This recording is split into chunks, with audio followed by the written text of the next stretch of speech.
there is one controller and it's trying to talk to a lot of these subsystems. It's trying to monitor all of them. So in that case, we need like a proper data protocol, right? So who initiates communication? Who talks? How does the computer know who to speak to, which subsystem to talk to?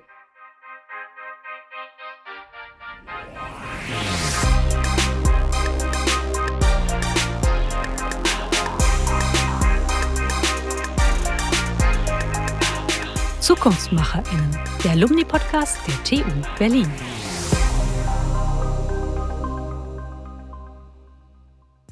Rachana Reddy Mamidi, unser Gast in dieser Folge unseres Alumni-Podcasts aus dem Herzen der Hauptstadt vom Campus der Technischen Universität Berlin. Schön, dass ihr dabei seid.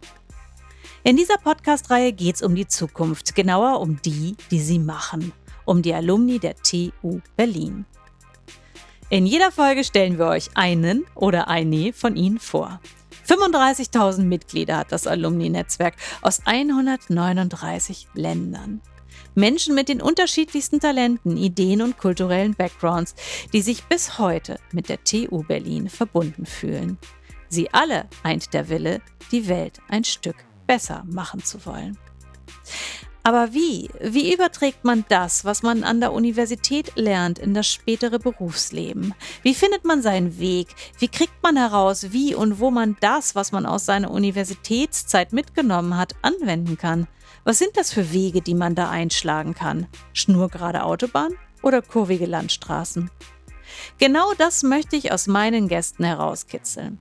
Ich bin Regine Marxen, Journalistin, Podcasterin und Host dieser Reihe. Mein Ziel ist es, von unseren Gästen zu erfahren, was genau sie in ihrem Beruf motiviert und wie sie dorthin gekommen sind, wo sie heute stehen. Wir sprechen über Visionen, über Learnings, über Scheitern und über Erfolgsmomente. Darüber, was genau sie heute beruflich treiben, um das Morgen zu gestalten. In dieser Folge spreche ich mit Rachana Reddy Mamidi. Rachana kommt aus Indien, hat dort am Indian Institute of Space Science and Technology ihren Bachelor of Technology in Avionics und 2019 an der TU Berlin den Master-Studiengang Master of Space Engineering abgeschlossen. Derzeit arbeitet sie als Entwicklungsingenieurin bei Berlin Space Technologies. Sie entwickelt Board Data Handling Systems für Mikro-Satelliten-Plattformen. I want to learn as much as I can about space, sagt sie in diesem Podcast. Und wenn sie über ihren Job spricht, möchte man sofort auch in diesen Bereich einsteigen. Getroffen habe ich sie digital. Das Gespräch fand auf Englisch statt. Als erstes habe ich sie gefragt: Rachana, dein Job ist es, das Chaos im All zu verhindern. Was genau heißt das eigentlich? I work on command and data handling. So essentially, I write software for the satellite. And how that works is essentially we have one main onboard computer on any satellite, which controls all the other subsystems. We have from the very visible solar panels and batteries to other subsystems that rotate the satellite in different directions we want. There's the camera, or there's a transmitter that talks to the ground. So all these subsystems are being controlled by the central onboard computer. And this data protocol, there is one controller and it's trying to talk to a lot of these subsystems. It's trying to monitor all of them. So in that case, we need like a proper data protocol, right? So who initiates communication? Who talks? How does the computer know who to speak to, which subsystem to talk to?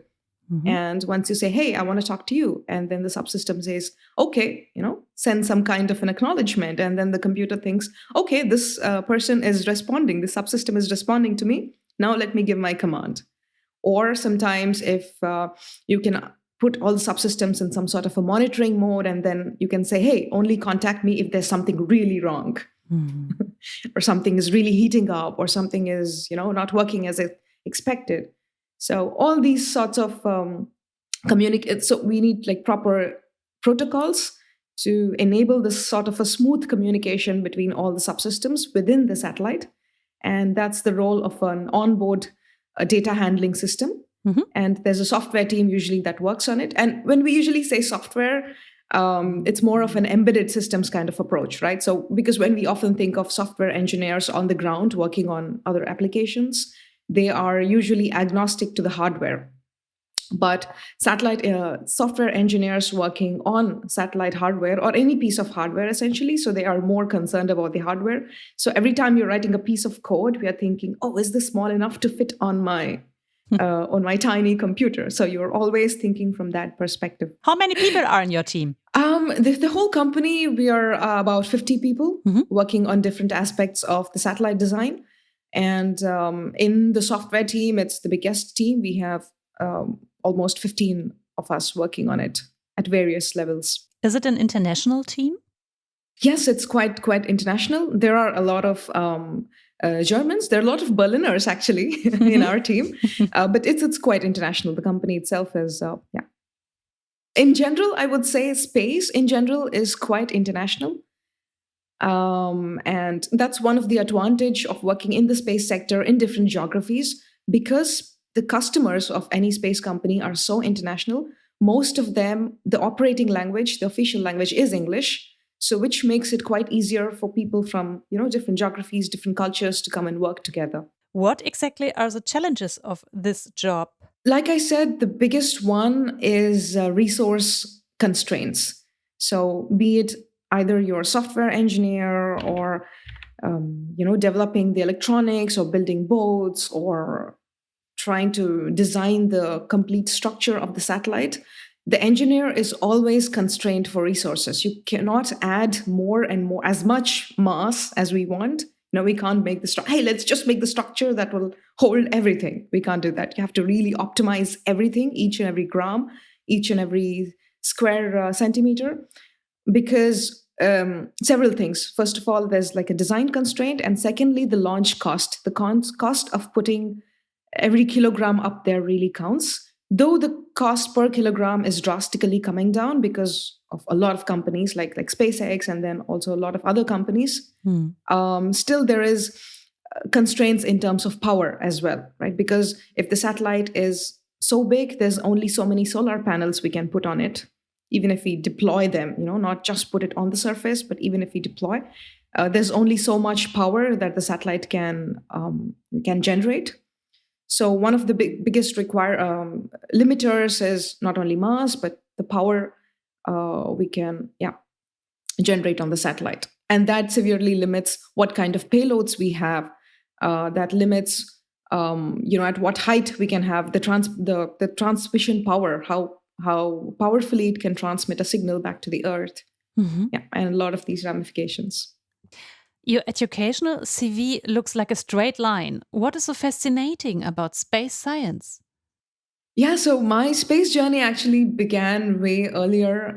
In high school, in school, I wanted to become a psychiatrist. Actually, go into to the life sciences, and I was really interested in biology. But then I had this opportunity to participate in one of these student competitions organized by NASA, the American Space Agency. And it's still running. These programs are still running, and NASA has, been the pioneer of a lot of space research for many, many decades. So they organized a competition called Space Settlement Design Competition.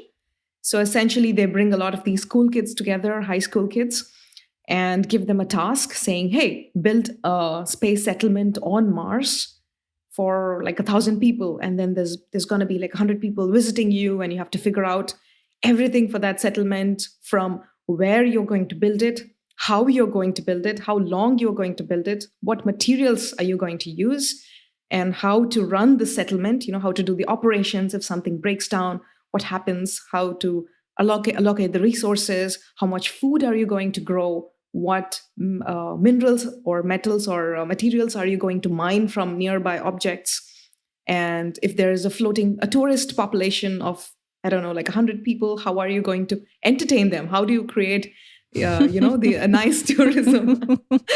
So how are you going to entertain them? And how do you generate money? What's your sources of money? How sustainable are you? So all these things, of course, it's a futuristic scenario. Yeah. It's set in usually 50 years or 80 years from now. Yeah, the concept is quite old, but then for a high school student who's never been really out, and then we compete with teams from across the world. So often you're paired with a team from like the other side of the planet, and it's a new culture, and you can come together, and then we all brainstorm and imagining itself creating a colony on Mars or a settlement on Mars was fascinating for us. And that's, I guess, when the space bug really got me.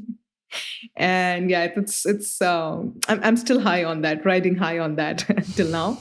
And that enabled me to take up a bachelor.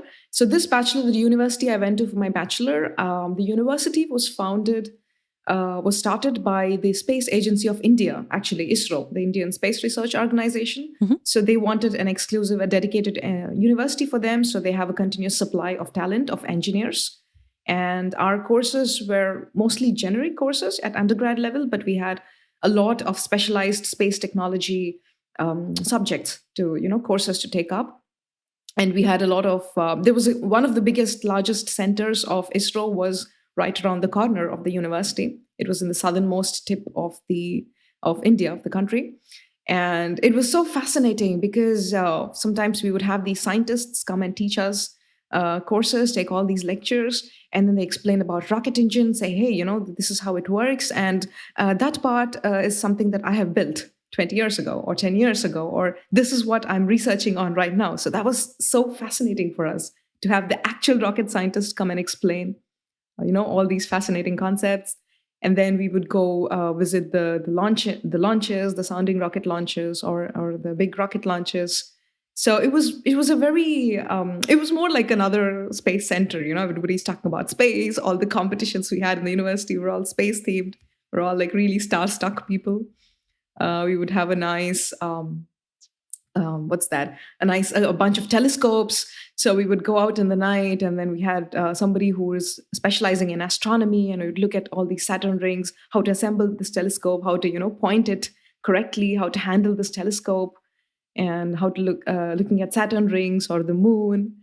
It was fascinating. And one amazing thing about this university is after we graduate, we get an opportunity to choose to work in one of the ISRO centers, and which are distributed all across the country. And yeah, so from then on, it was quite a natural progression. Once I took this undergrad, once I finished my undergrad, I started working in one of the ISRO centers. And my job essentially was to work on the ground data processing. So the satellite generates a lot of images, let's say, and then it sends it down to the Earth. And then someone has to process these images. So that's the ground processing chain, is what it's called. And my job was essentially to write algorithms so that is happening as fast as possible. Now you are a member of the group Women in Aerospace, and there is a Berlin chapter too. And how big is this group, and who is in it? Yeah, so Women in Aerospace is actually an international networking group for women. It was started many, many years ago. In Europe, it was started by Simonetta Di Pippo. She is currently the secretary, the head of the UNUSA. UNUSA is this United Nations Office for Outer Space Activities. And the Women in Aerospace Europe has several local groups. Again, there's one local group in Berlin, which we have started. And there's so many. There's many in Germany as well. There's one in Darmstadt. There's one very active in Bremen, Toulouse, Paris, everywhere. There's a lot of local groups across. Actually, I was quite surprised that there wasn't any local group in Berlin. It's so diverse and it's so international. And I was a little surprised it wasn't really there.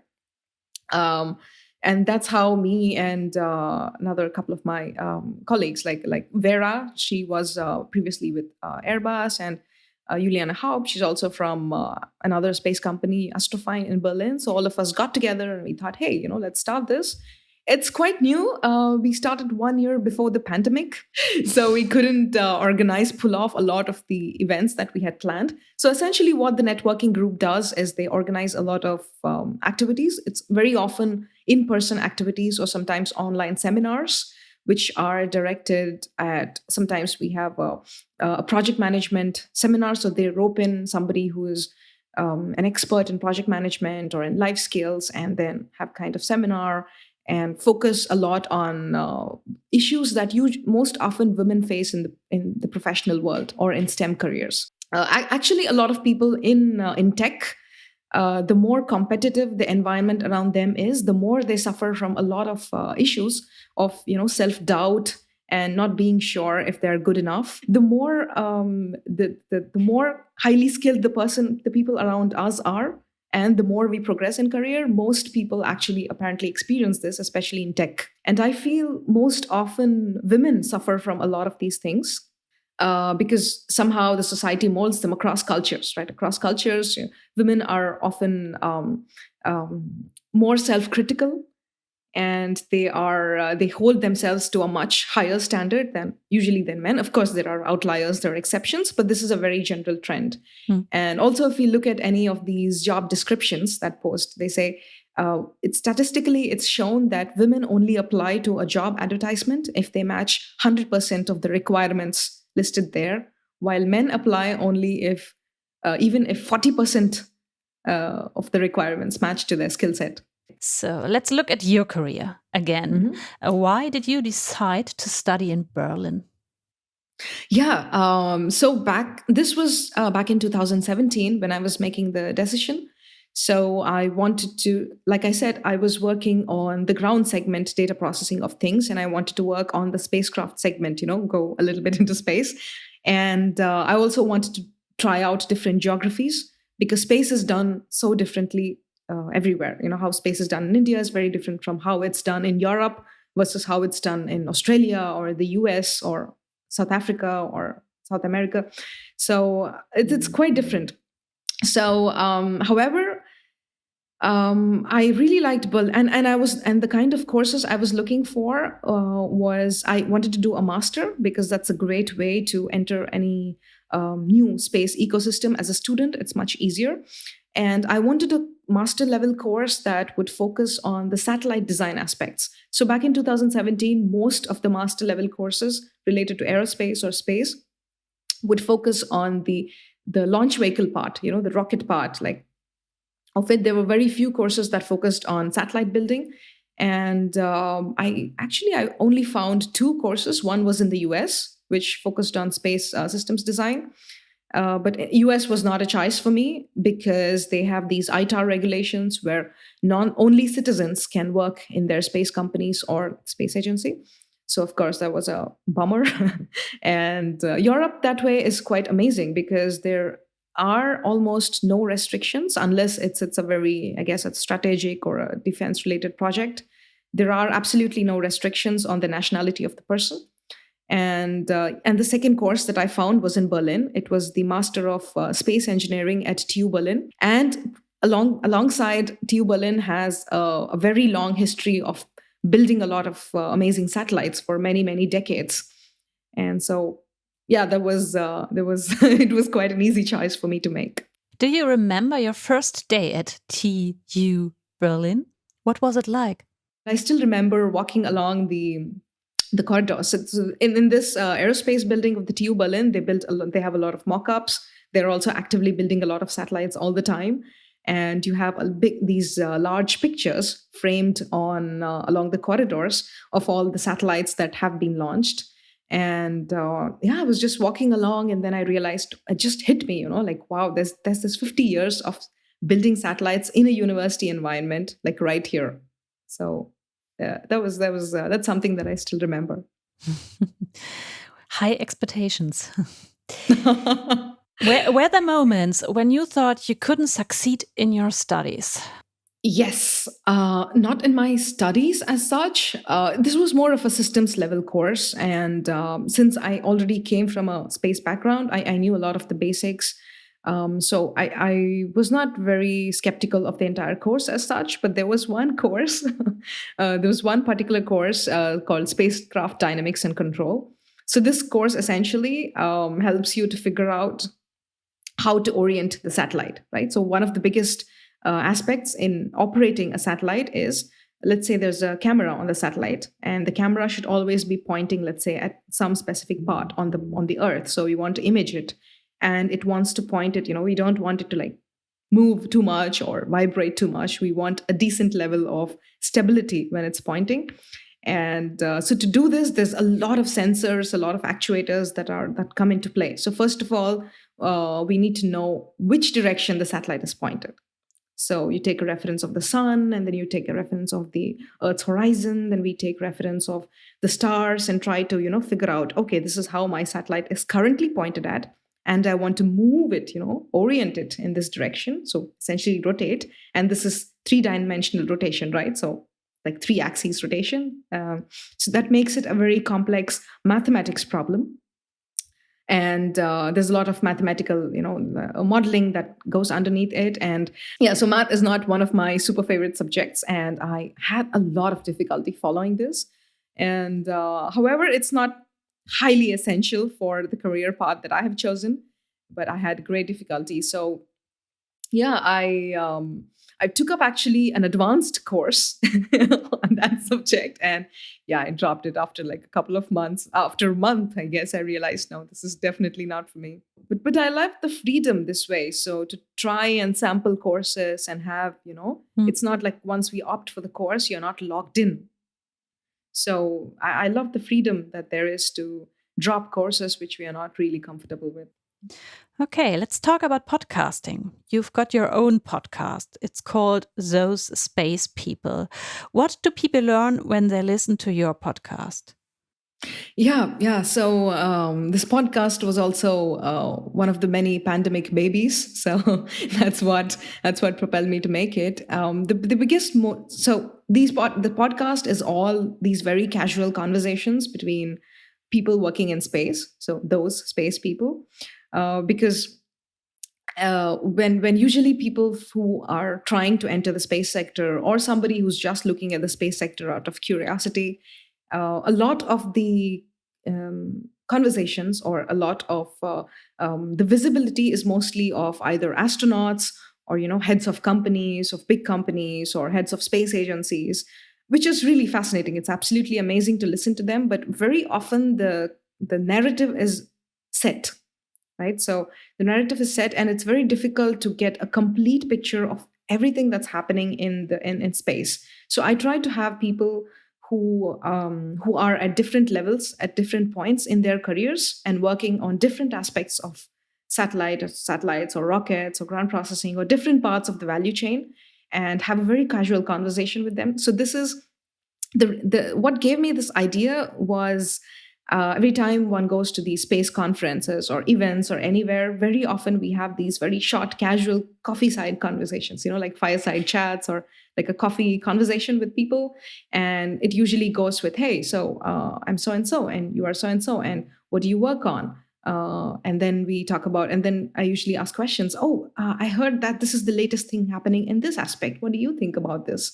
How do you think this is going to go? And a very, quick, casual conversation. And then it ends with, how can I stay in touch with you?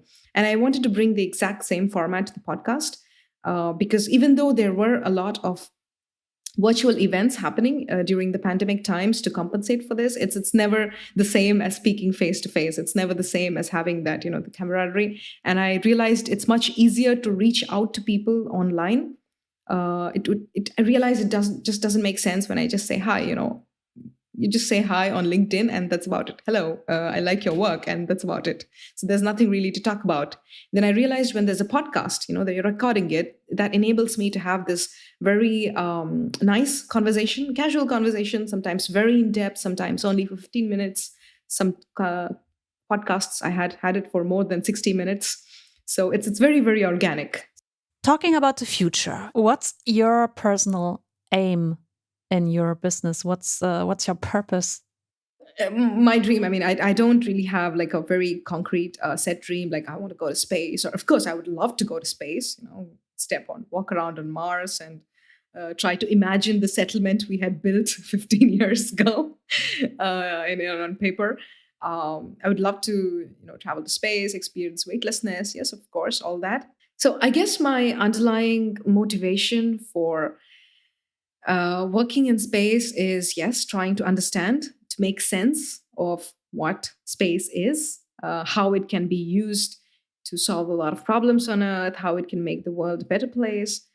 But if we zoom in a little more, I think at the core of everything is, from my time as a high school student participating in the space settlement design competitions to now as an engineer, building applications, writing software for space missions. I believe it's, I think I get a lot of kicks out of building things in a resource-constrained environment.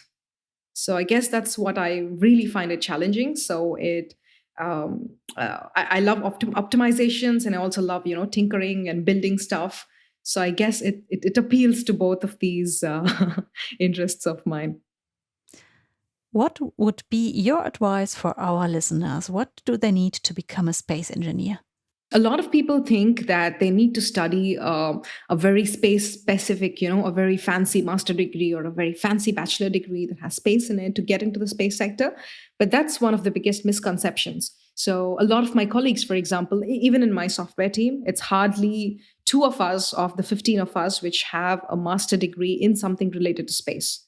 All the others come from a traditional computer science background. And similarly with even electronics, the electronics team, the guys who are actually building all these computers, or all the boards and all the electronics, a lot of them also come from very traditional electronics backgrounds. So I would recommend, if someone wants to get into space engineering, I would highly recommend them to specialize in any area of engineering that they really like, and then try to find careers in space. There's always openings, and there's people are always looking out for talent. And now there's a trend of looking for people who are experienced in other sectors. So, for example, some companies, the head of their software is somebody who has a background in robotics, who spent 15 years building robots. And that's also a similarly resource-constrained environment, right? So, for example, you have to pack all the power into a small, tiny robot. And on top of it, there's you're trying to move the robot, and it's autonomous. And it's kind of similar to the space industry. So they try to look for people from different, varied backgrounds whose skills can be scaled or translated to the space sector. So that way, anyone can pursue a career as a space engineer. That said, there are so many other non-technical aspects of space as such, and there should be, what I strongly believe is there should be more and more people from other sectors. They should come and work in the space sector, because a lot of times space sector is dominated by engineers, and engineers have a very, a set vision. They don't really consider the other aspects of space, like the sustainability aspects or the environmental impact or the business aspects or the socio-economic impact of the decisions we take as engineers. So I believe there should be a lot of people from other sectors, from other backgrounds, from different geographies. There should be diversity in space, not only based on gender, but on geography, from background, from ideologies, from ethics, from morals, in all ways. So we can take it further ahead and make the world a nice place for everyone. And one last thing, if anyone wants to get a better picture of the space industry, then they're most welcome to check out the podcast, Those Space People. Okay, last question. What do you think will change over the next 2 or 3 decades? What are the challenges? Wow, yeah. So the biggest challenge right now for space is the space debris problem. There's too many satellites, too many defunct satellites, too many parts, too many broken satellites, too many rocket stages. The last stage of the rocket, which deposits which injects the satellite, which places the satellite in space. Even this last stage of the rocket is often left in space, and it's orbiting as space junk. So it's quite huge, but there are a lot of companies who are trying to. Even Europe, ESA is actively trying. A lot of space agencies are trying to mitigate this problem. They're trying to clean up the debris, or they're trying to come up with better practices. So people launching new satellites from now on do it more responsibly. So it's very interesting to see which direction this would take, because from a regulatory standpoint, in the last few decades, and since the beginning of the space age in the 50s to maybe 10 years ago, all the treaties and all the agreements that were made for operating or staying in space, for ensuring sustainability, were between nation states, because it was mostly space agencies that were doing a lot of these space activities. But now there's a lot of companies, private companies that are doing it, and private individuals who are, putting stuff up or going to space. And now it's interesting to see who would really spearhead all these efforts. And it is to be seen because, for example, if you look at the aviation sector, right, we have all these crazy number of planes flying around, but there's no collisions. Everything is perfectly streamlined. And these planes and the pilots speak different languages, all different countries, different cultures, different airspaces, different technologies. Everything still comes together and it's perfectly regulated. So hopefully someday soon there is perfect regulation in space, because collisions are very common. They occur on an everyday basis almost. So for example, to give you a sense of how bad it is, the International Space Station, which orbits the Earth, it has to change its orbit, move up and down every week to avoid getting hit by a space debris. So that's just quite insane. So that is one aspect that's quite interesting to see how it pan out technologically, because there are companies which are trying different methods, right? There's one company that's trying to have like a fishing net sort of thing, to just throw a net and catch some space debris, or somebody who's trying to have some magnets. And there's also a lot of efforts to reduce, reuse, and recycle concept, to repair satellites which are already there, so we can use them for a longer time instead of sending a replacement satellite. So there's that happening. There's more monitoring. There's more clearing up of space debris. And on the other hand, there's a lot of companies which are trying to build these mega constellations, imaging constellations, or like the Starlink. So the communication constellations. And so it's to be seen how this entire regulatory aspect of space pans out. And and of course, there's a lot of efforts towards establishing space stations. Now the ISS, not just the International Space Station, but the Chinese, they've already set up theirs, and there's more private space stations that are coming up. So we don't know how the tourism angle of it is going to be. We now have a lot of people regularly going to space, right? Doing these few-minute suborbital trips to space, experiencing weightlessness for a few minutes.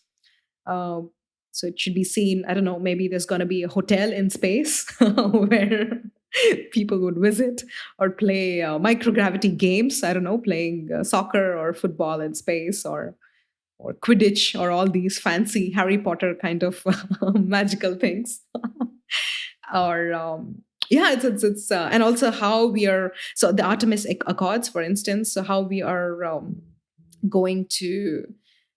So for example, if a lot of space companies or countries and actually end up setting up bases on Moon, or let's say Mars, or in orbit somewhere, how are we going to, are we just going to claim the land? What happens to the resources? How do we do it sustainably? What do we do to prevent countries from just taking their trash up and dumping it on the Moon? Because, disposing of trash is a huge problem already on Earth. We are running out of ocean beds to fill it up and dump it in. So it's to be seen what decisions humanity would take for itself.